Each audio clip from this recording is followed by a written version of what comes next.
ബഹുമാനപ്പെട്ട ഇമാം ഷാഫിഈ റഹിമഹുല്ലാ ഏറ്റവും മഹത്തായ വിദ്യാർത്ഥിത്വം കാണിച്ച മഹാനാണ്. അദ്ദേഹം ഫലസ്തീനിലാണ് ജനിച്ചത്. അവിടെ ജനിച്ചിട്ട് പിന്നെ മക്കയിലേക്ക് വരുന്നുണ്ട്. അപ്പോൾ വിദ്യാർത്ഥിത്വ കാലയളവൊക്കെ മക്കയിലായിരുന്നു. അതുപോലെ തന്നെ മദീനയിലേക്ക് പോയിട്ട് അവിടെ വിദ്യാഭ്യാസം നേടുന്നുണ്ട്, പലതരം രാജ്യങ്ങളിലേക്ക് പോകുന്നുണ്ട്. അങ്ങനെ അദ്ദേഹം പഠിച്ച ഇൽമുകളെ കൊണ്ട് ഒരു മദ്ഹബ് സ്ഥാപിക്കുന്നുണ്ട്. അദ്ദേഹം വളരെ ദരിദ്ര കുടുംബത്തിലാണ് ജനിച്ചതും വളർന്നതൊക്കെ. അതുകൊണ്ട് തന്നെ അദ്ദേഹം ഒരു ദരിദ്രനായൊരു മനുഷ്യനായിരുന്നില്ല. പക്ഷേ അദ്ദേഹത്തിൻ്റെ അറിവ്, അതിലേക്കുള്ള പഠിക്കാനുള്ള ത്വര വളരെ അത്യന്തം ശക്തമായിരുന്നു. അറിവ് പഠിക്കാനുള്ള ത്വര, താല്പര്യം വളരെ ശക്തമായിരുന്നു. അതുകൊണ്ട് തന്നെ ബഹുമാനപ്പെട്ട ഇമാം ഷാഫിഈ റഹിമഹുല്ലാ ഒരു വിദ്യാർത്ഥിയെ സംബന്ധിച്ച് അവർക്ക് വളരെ മാതൃക സിദ്ധിക്കാവുന്ന നല്ലൊരു വിദ്യാർത്ഥി കൂടിയാണ് ബഹുമാനപ്പെട്ട ഇമാം ഷാഫിഈ റഹിമഹുല്ലാ. അദ്ദേഹത്തിൻ്റെ ജീവിതം പരിശോധിക്കുമ്പോൾ കിതാബ് വാങ്ങാൻ, പുസ്തകം വാങ്ങാൻ പോലും പണമില്ലായിരുന്നു. പുസ്തകം വാങ്ങാനുള്ളൊരു പണം ഒരു കുടുംബത്തിൽ അത്തരത്തിലുള്ള സിറ്റുവേഷൻ ഇല്ലായിരുന്നു അന്ന്. അങ്ങനെ തൊലികൾ, അസ്ഥി, എല്ല്, ഇല ഇങ്ങനെ തുടങ്ങിയിട്ടുള്ള ഭൗതികമായിട്ടുള്ള ഓരോ വസ്തുക്കളിലും മറ്റുമൊക്കെയായിട്ട് കുറിപ്പുകളൊക്കെ എഴുതി സൂക്ഷിക്കും. അങ്ങനെ പഠിച്ചതെല്ലാം അപ്പോൾ മനസ്സിൽ പതിപ്പിക്കാൻ ശ്രമിക്കും. കാരണം പുസ്തകം സ്വന്തമായിട്ട് വാങ്ങാനില്ലാത്തത് കൊണ്ട് തന്നെ ഗുരുമുഖത്ത് നിന്ന് കിട്ടുന്ന എൽമുകൾ അതിൻ്റെ മൂല്യം നഷ്ടപ്പെടാത്ത രൂപത്തിൽ അപ്പോൾ തന്നെ എവിടെയെങ്കിലൊക്കെ എഴുതി വയ്ക്കും.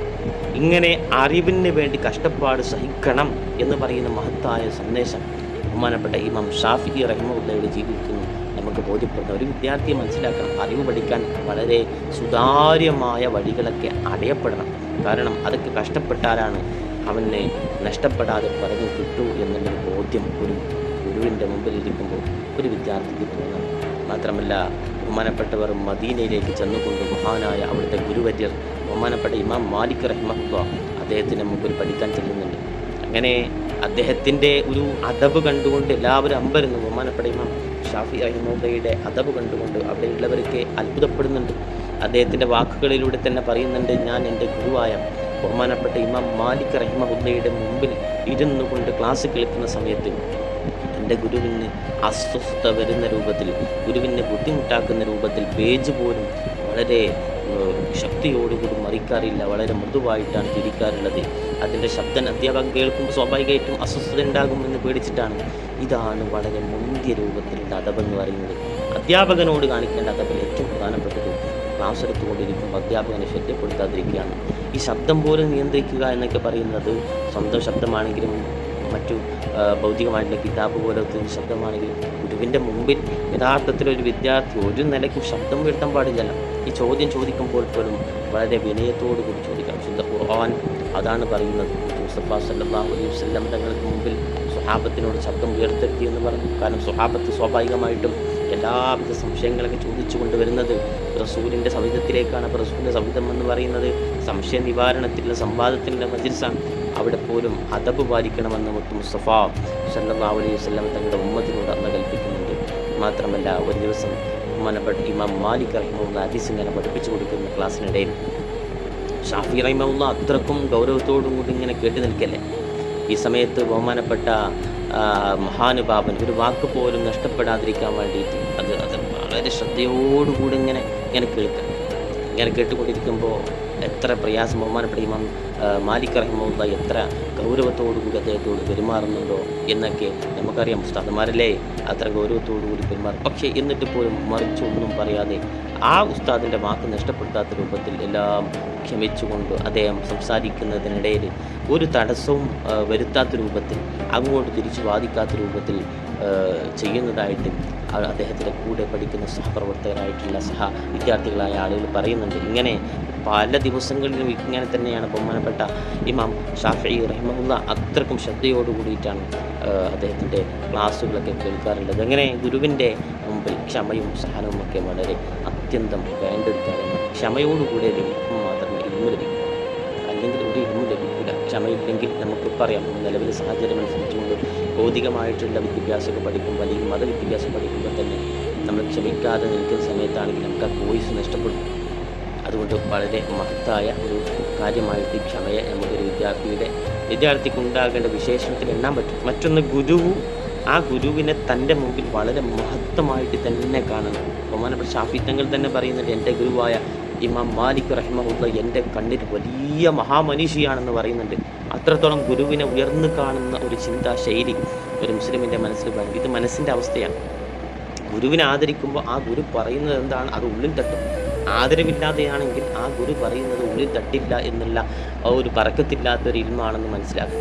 പണ്ഡിതന്മാരൊക്കെ പറയുന്നത് ഇത്തരത്തിലാണ്. അവർ ഗ്രന്ഥങ്ങളിലേക്ക് കാണാൻ പറ്റും, ഗുരുവിൻ്റെ മുമ്പിലൂടെ നടക്കാൻ പാടില്ല, അദ്ദേഹത്തിൻ്റെ ഇരിപ്പിടത്തിലിരിക്കാൻ പാടില്ല, അനുമതി കൂടാതെ സംസാരിക്കാൻ പാടില്ല. ഇങ്ങനെ ബഹുമാനപ്പെട്ട ഇമാം ഷാഫി റഹിമഹുള്ളയുടെ ജീവിതത്തിൽ എന്താണ് അദബ് എന്ന് വളരെ കൃത്യമായിട്ട് മനസ്സിലാക്കാൻ പറ്റും.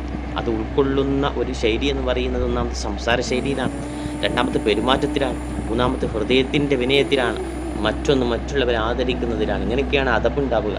ഈ അദബുശുദ്ധമായ ഖുർആനിൽ വളരെ കൃത്യമായിട്ട് പഠിപ്പിക്കപ്പെടുന്നുണ്ട്. സംസാരത്തിൽ അദബിനെ സംബന്ധിച്ചും ആദരവിൽ കാണിക്കേണ്ട അദബിനെ സംബന്ധിച്ചൊക്കെ പറയുന്നുണ്ട്. മുസ്തഫ സല്ലല്ലാഹു അലൈഹി വസല്ലം തങ്ങൾ പറയുന്നുണ്ട്, ഇവിടെ നല്ല സംസ്കാരങ്ങൾ പൂർത്തിയാക്കാനാണ് എന്നെ നിയോഗിച്ചത്. എന്ന് വെച്ചാൽ അദബ് എന്ന് പറഞ്ഞാൽ ഇസ്ലാമിൻ്റെ ഹൃദയമാണ്. ആ ഹൃദയം ഇവിടെ നടപ്പിലാക്കണം, അദബ് നടപ്പിലാക്കണം എന്നുള്ളത് കൊണ്ടാണ് എന്നെ നിയോഗിക്കപ്പെട്ടത് എന്ന് മുസ്തഫ സല്ലല്ലാഹു അലൈഹി വസല്ലം തങ്ങൾ പറയുന്നുണ്ട്. മാത്രമല്ല ഇമാം മാലിക് റഹിമഹുള്ളയുടെ ഒരു വചനമുണ്ട്, നിങ്ങൾ അറിവ് അഭ്യസിക്കുന്നതിന് മുമ്പ് അദബ് പഠിക്കണേ എന്ന് പറയുന്നുണ്ട്. തഅല്ലമിൽ അദബ ഖബ്ല ഇൽമി എന്ന് പറയുന്നുണ്ട് അല്ലേ. പഠിക്കുന്നതിന് മുമ്പ് അദബാണ് ആദ്യം പഠിക്കേണ്ടത്. അദബില്ലാതെ ഒരു വിദ്യാഭ്യാസത്തെ നമുക്ക് മുന്നോട്ട് കൊണ്ടുപോകാൻ പറ്റില്ല എന്നാണ് ഇമാം മാലിക് റഹിമഹുള്ള പറയുന്നത്. ഇമാം ഷാഫി റഹിമഹുള്ള പറയുന്നുണ്ട്, ഞാൻ അറിവിനേക്കാൾ കൂടുതൽ അദബിനെ പഠിച്ചിട്ടുണ്ട്. അദബാണ് കൂടുതൽ വേണ്ടത്. അദബുണ്ടായാലേ അറിവ് സ്വായത്തമാക്കാൻ പറ്റൂ എന്ന രൂപത്തിലാണ് ഇമാം ഷാഫി റഹിമഹുള്ള ഇതിനെ എടുത്തിട്ടുള്ളത്. മാത്രമല്ല അബ്ദുൽ ഇബ്നു മുബാറക് തങ്ങളെപ്പോലുള്ള ആളുകൾക്ക് പറയുന്നുണ്ട്, ഞങ്ങൾ 30 വർഷം അദബ് പഠിച്ചു, പിന്നീടാണ് അറിവ് പഠിച്ചത്. 30 വർഷത്തോളം അവർ ചെലവഴിച്ചത് അദബ് പഠിക്കാനാണ്. പിന്നീടാണ് അറിവ് പഠിക്കുന്ന ഒരു തരത്തിലേക്ക് ഞങ്ങൾ ചിന്തിച്ചത് പോലും എന്ന് പറയുന്നുണ്ട്. അങ്ങനെ ഈ അദബിൻ്റെ മഹത്വം നമ്മൾ വളരെ കൃത്യമായിട്ട് മനസ്സിലാക്കണം. അത് അധ്യാപകൻ്റെ മുന്നിൽ മാത്രമല്ല, അദബ് വ്യത്യസ്ത തരത്തിലുണ്ട്. അള്ളാഹുവിനോട് അദബുണ്ട്.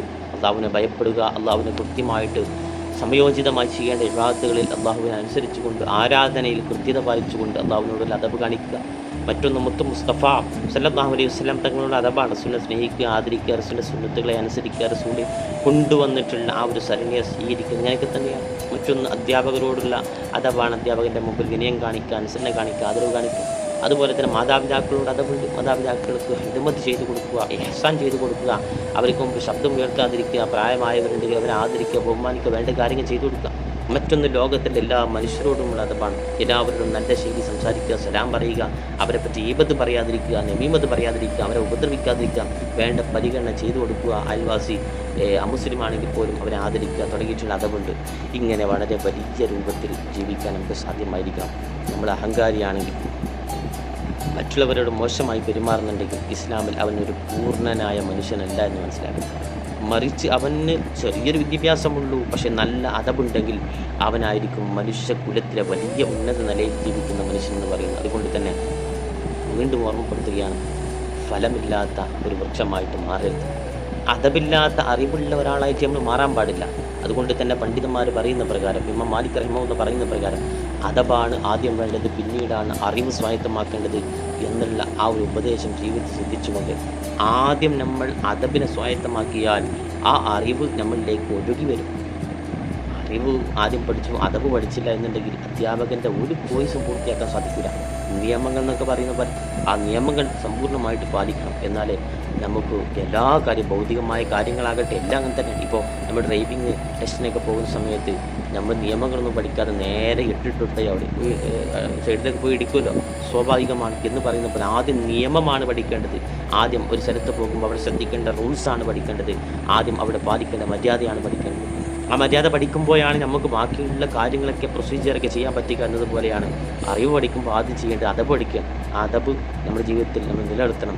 ഈ അദബുള്ള ഒരു മനുഷ്യപുരമായിട്ട് നമ്മൾ മാറണം. ബഹുമാനപ്പെട്ട ആദം നബി അലൈഹി സ്വലാത്തു വസ്സലാമിൻ്റെ മുമ്പിൽ സുജൂദ് ചെയ്യാൻ ഇബ്ലീസ് ലഅനത്തുള്ളയോട് പറഞ്ഞപ്പോൾ ഇബ്ലീസ് അദബ് കെട്ടവനായി മാറിയില്ലേ? ആ അദബില്ലാത്തത് കൊണ്ട് ആ ഇബ്ലീസ് ആട്ടിയോടിക്കപ്പെട്ട, പരിഗണിക്കപ്പെടാത്ത ഒരു കുലത്തിലേക്ക് മാറി. ആ ഒരു കോലത്തിലേക്ക് തന്നെ അള്ളാഹ് ആക്കി തീർന്നു. അങ്ങനെ അദബ് കെട്ട ഒരു വിഭാഗമായാൽ നമ്മൾ സമുദായത്തിൽ എപ്പോഴും മാറ്റപ്പെടുന്ന, പരിഗണിക്കപ്പെടാത്തൊരു വിഭാഗമായിട്ട് മാറും. ഒരിക്കലും അങ്ങനെ ആകരുത്. അദബ് എന്ന് പറയുന്നത് ഗുരുക്കന്മാരുടെ മുമ്പിൽ പ്രത്യേകിച്ച്, മാതാപിതാക്കളുടെ മുമ്പിൽ പ്രത്യേകിച്ച് നമ്മൾ പാലിക്കാൻ സന്നദ്ധനാകണം. അങ്ങനെയാകുമ്പോഴേ നമ്മുടെ അദബും ആ അദബ് അനുസരിച്ച് കൊണ്ടുള്ള ഇൽമ് നമ്മളിലേക്ക് വരികയുള്ളൂ. നാഫി ആയ അദബുള്ള പണ്ഡിതന്മാരുടെ കൂട്ടത്തിൽ അള്ളാഹു നമ്മെ ഉൾപ്പെടുത്താൻ